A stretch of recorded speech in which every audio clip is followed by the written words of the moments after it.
पता सबको होता है, करता कोई नहीं है। Right diet sir. का देखो, पता सबको इसमें होता है कि एक तो हम जब भी खाना खाएं, खाने के प्रति रिलैक्स होके खाएं, मतलब टाइम दे के खाएं। जैसे हमारे ये नहीं कि हड़बड़ हड़बड़ ऑफिस भाग रहे हैं, खा लो दो, और ये वो सब तरीके से नहीं, उससे भी बहुत नुकसान होता है। रिलैक्स होके खाओ तो उससे आपका खाना, जिसे कहते हैं ना, शरीर को लगेगा, वो लगता है शरीर को। देसी घी का एक मिथ्या होती है कि देसी घी से हार्ट अटैक बढ़ता है, ऐसा नहीं होता है। आप अच्छे क्वालिटी का देसी घी खा रहे हो तो वो अच्छा ही माना जाता है। नमस्कार, मैं हूं आरजे सूरज और आप देख रहे हैं मुझे 89.6 एफएम सीकर की डिजिटल पेज पे। जी हाँ दोस्तों, बताना चाहूँगा कि बहुत सारी मिथ्याएं हैं, बहुत सारा बिजी लाइफ होने के बावजूद भी हम हमारे दिल का ख्याल रख नहीं पाते हैं। और आपके दिल का ख्याल रखने के लिए आज मेरे साथ हैं डॉक्टर राहुल शर्मा, कार्डियोलॉजिस्ट है सीके बिरला हॉस्पिटल जयपुर से, जो कि अभी हमारे साथ जुड़े हैं। और हम बहुत सारी बातें करेंगे वर्ल्ड हार्ट डे के रिलेटेड कि हम अपने इस दिल का ख्याल कैसे रख सकते हैं। सर, सबसे पहले तो बहुत बहुत स्वागत है आपका। सर, सबसे पहला क्वेश्चन तो मैं आपसे यही करना चाहूँगा कि वर्ल्ड हार्ट डे क्यों मनाया जाता है? देखिए, वर्ल्ड हार्ट डे मनाने का सबसे एक जो प्रमुख कारण होता है कि हम हृदय पे एक्स्ट्रा थोड़ा सा ध्यान कैसे दे सकते हैं, उसके बारे में थोड़ा जागरूक कैसे हो सकते हैं, क्या उसके रिगार्डिंग जो हमें प्रिकॉशंस रखने पड़ सकते हैं। अगर आपके घर में कोई हृदय रोगी है, सबसे पहले तो उसको अपन उसका ध्यान कैसे रखें, और उससे भी इम्पोर्टेंट मैं समझता हूँ, हृदय रोग आप तक पहुँचे ही नहीं, प्रिवेंशन कैसे किया जा सकता है। तो ये कुछ चीज़ें होती हैं। हर साल एक नई थीम पकड़ी जाती है जो WHO देता है, और उस थीम को हम वर्ल्ड हार्ट डे के थ्रू प्रोपोगेट करते हैं और हमारे मैसेज देते हैं आम जनता को, ताकि एक्स्ट्रा हम प्रिकॉशंस ले सकें। ठीक है, जैसे कि आपने बताया कि WHO जो है हर साल एक नई थीम देता है, तो इस साल की जो थीम है वो क्या है? जो WHO ने थीम दी है वो बोला है don't miss the beat. And इसकी आप समझ सकते हो कि beating of heart sort of, उसको आप मिस ना करें। तो ये समझना चाहिए हमारे लिए। आज के दिन हर व्यक्ति की लाइफ जो है वो बहुत ज़्यादा पजल्ड हो चुकी है, बहुत ज़्यादा बिजी हो चुकी है। तो ऐसे में हम अपने हार्ट का ख्याल, दिल का ख्याल किस तरह से रख सकते हैं? ये बहुत अच्छा क्वेश्चन है आपका, और मेरा ये मानना है कि बेसिकली आज के युग में, मॉडर्न युग में, हमारे हर आदमी के जीवन में स्ट्रेस बहुत है। राइट। और स्ट्रेस चाहे हम कहीं माने ना माने, बैक ऑफ द माइंड हमारा चलता ही रहता है। चाहिए हम ये सोचे कि कोई बैंकर हो जो उसको ये स्ट्रेस रहता है कि भाई आपके डेडलाइन इसका पूरी हुई कि नहीं, आपको ये स्ट्रेस रहता है कि हमें ये मतलब शूटिंग इतनी देर में ख़त्म करनी है। कॉर्पोरेट सिनेरियो में काम करने वालों को सबको टारगेट दिए जाते हैं। तो टारगेट दे रहे सही है। तो इसका over a prolong period of time क्या मतलब, काफ़ी लंबे समय में होता क्या है कि जो शरीर के गलत हार्मोन्स होते हैं, गंदे हार्मोन्स होते हैं, वो धीरे धीरे बॉडी में एक लेवल से ज़्यादा एक्यूमुलेट होने, थोड़े से ज़्यादा आने लग जाते हैं। और लंबे टाइम पे जब ये हो रहा होता है आपके शरीर में, तो ये शरीर में एक तरीके के दुष्प्रभाव होता है जो हृदय रोग को प्रभावित कर सकता है। उसमें आपके नसों में ब्लॉकेज, और अंत में जाके इवन बहुत ज़्यादा सस्टेन्ड स्ट्रेस हार्ट अटैक को भी आगे दे सकता है। तो ये बहुत ज़रूरी है कि ये स्ट्रेस को काटा जाए। काटना आपके हाथ में है। राइट। अगर हम ब्लेम करते रहेंगे कि नहीं भाई ये हमारा काम खाना, तो दो रोटी आपको अपने लिए भी कमानी है, परिवार के लिए भी। तो उसको साथ साथ रखते हुए कैसे अपना जीवन शैली बदलें, हमारे हिंदुस्तानी उसमें भी है कि तरीके हैं जिससे अपन कर सकते हैं, उसको अपनाना चाहिए। जी। अगर हम डाइट की बात करें तो आज के दिन हर व्यक्ति की डाइट जो है वो बहुत ही अनहाइजीनिक कह सकता हूँ मैं, वो हो गई है। तो उसको किस तरह से हम मैनेज कर सकते हैं? किस तरह की डाइट एक व्यक्ति को लेनी चाहिए जिससे कि हमारे हार्ट पे जो है वो बहुत कम दबाव पड़े?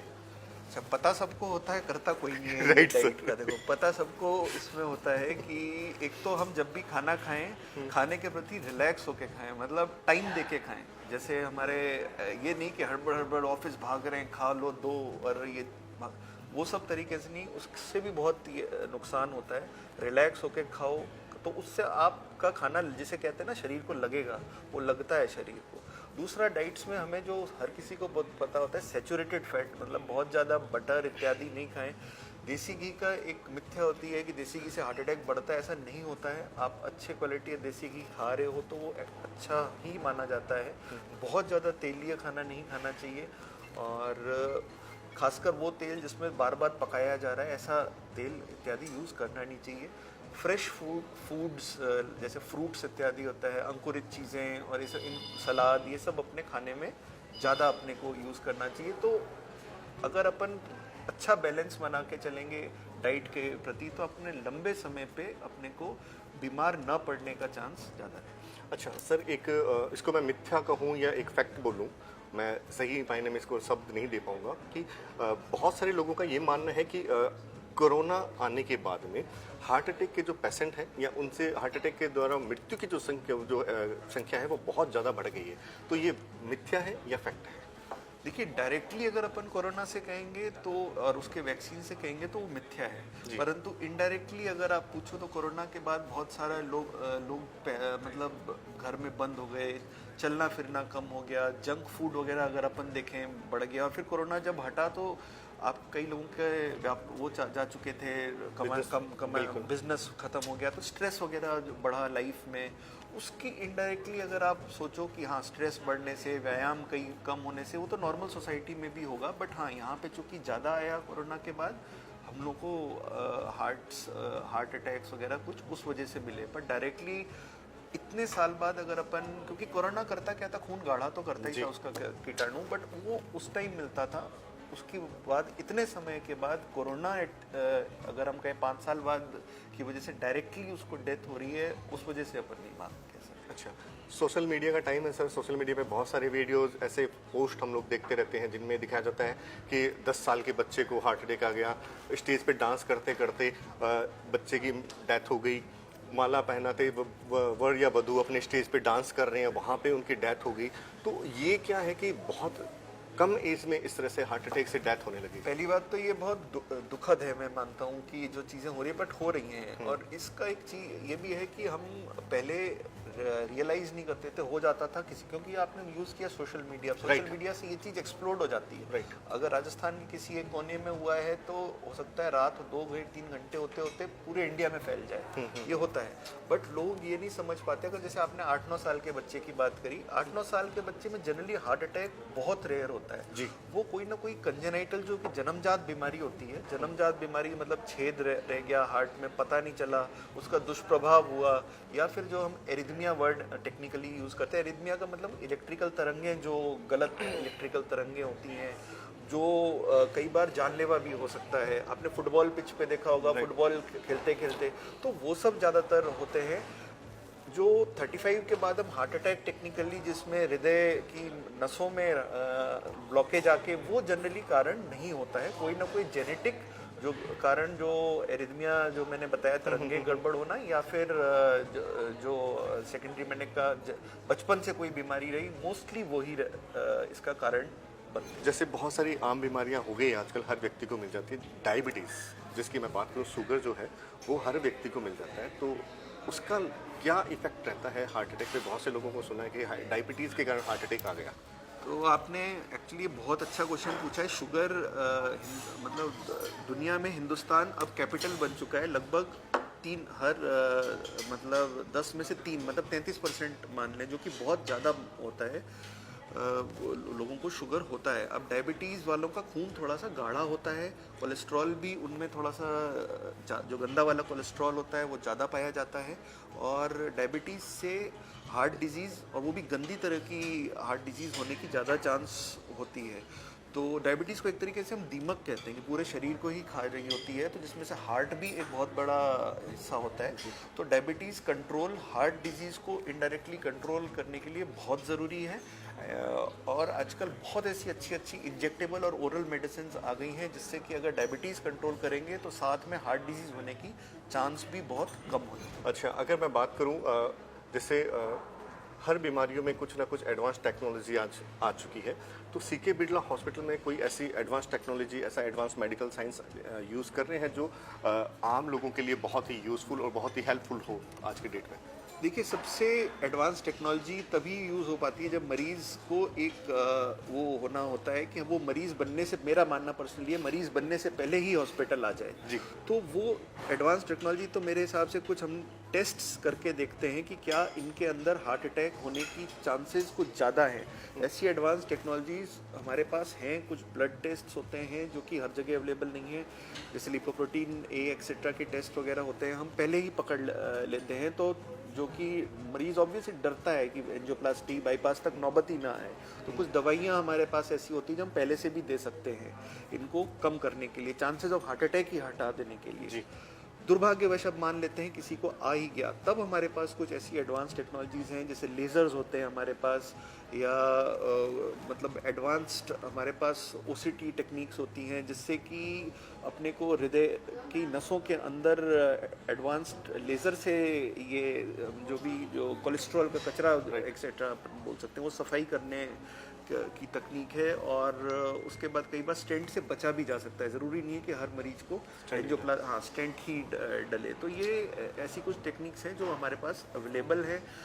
बट अगेन, जैसे मैंने बोला कि सबसे इम्पॉर्टेंट होता है कि बचाव। अगर मरीज बच ही जाए हार्ट अटैक आने से, अपने को उस पर फोकस करना चाहिए। मरीज को समझना चाहिए कि अगर उसको ज़रा सा भी दिक्कत लग रही है या डाउट हो रहा है तो उसी समय जाके सिंपल ब्लड टेस्ट से ही डॉक्टर और सलाह ले, जिससे कि उसको वहाँ तक पहुँचना ही ना पड़े वो अटैक या जी। आपने कोलेस्ट्रॉल के बारे में बताया, तो कोलेस्ट्रॉल से रिलेटेड एक नई गाइडलाइन आई है, उसके बारे में जानना चाहूँगा। आई एम रियली थैंकफुल कि आपने ये क्वेश्चन पूछा। कोलेस्ट्रॉल की ये 99% हिंदुस्तानियों को आइडिया नहीं है कि 2023 में इंडियन गाइडलाइन बनी है, और उस इंडियन गाइडलाइन के हिसाब से जो है केवल 4 ही वैल्यूज़ होती हैं, 100, 70, 55 एंड 40। उसके ऊपर तो अलग कोई एलडीएल कोलेस्ट्रॉल जो गंदा कोलेस्ट्रॉल माना गया है। एंड दुर्भाग्यवश इंडियंस में ये कोलेस्ट्रॉल विदेशियों के कंपैरिजन में परसेंटेज वाइज अगर अपन बात करें ज़्यादा पाया जाता है। जी। तो इसका तो सिंपल तरीका यही होता है कि इसको हम चेक करें, और अगर हमें कम उम्र वाले लोगों में भी ये ज़्यादा मिल रहा है तो उस पर हमें नज़र रखनी होती है। अगर वो नज़र अगर हमें 6 महीने 8 महीने रिपीटेडली हमें मिल रहा है कि ये ज़्यादा है उनके जो, अगर आप और कोई बीमारी नहीं भी है, मैं मान लेता हूँ शुगर इत्यादि, तो उसके लिए अगर हमें दवाई देनी पड़ती है तो वो आपको दवाई लकवा, हार्ट अटैक इत्यादि से बचा रहा है। इसी का मैं कह रहा हूँ, प्रिवेंशन इस लिपिड गाइडलाइंस का सबसे इम्पोर्टेंट पार्ट है। और हिंदुस्तानी गाइडलाइंस हैं, पहली बार 1.5 साल पहले पब्लिश हुई हैं, हमें फॉलो करना चाहिए, और ये इसके लिए अपने डॉक्टर का एडवाइस ज़रूर मानना चाहिए। जी सर, बहुत सारी हेल्पफुल बातें आपने बताई, तो मैं चलते चलते ये चाहूँगा कि जो हमारे व्यूअर्स हमें देख रहे हैं, आप उनको क्या मैसेज देना चाहेंगे? मैं इसको हमेशा बोलता हूँ कि जो प्रिवेंशन होता है वो क्योर से बेटर होता है। अगर आप उसको रोक सके, भगवान से बढ़िया डॉक्टर कोई भी नहीं है। उसका तरीका आप ही के हाथ में है कि अगर आपको शक हो उसी टाइम आप पहुँचे, और आप बच सकते हो एंजियोप्लास्टी और बाईपास वगैरह से। आप दवा पर ही, और कम से कम दवाओं पे, वो भी एक आध दवा आप लेते लेते बच सकते हो। आजकल इतनी बढ़िया दवाई आ गई हैं, बस आप समय रहते हॉस्पिटल पहुँचो, आलस में न रह जाओ कि भाई कल चलेंगे। वो कई बार हमने देखा है सालों, महीनों, और फिर महीनों साल में बदल जाते हैं। तो समय रहते अपने को हॉस्पिटल, इवन प्रिवेंटिव चेकअप्स के लिए भी आना चाहिए। जी, thank you very much sir, thank you. 89.6 FM Sikar, शहर की धड़कन।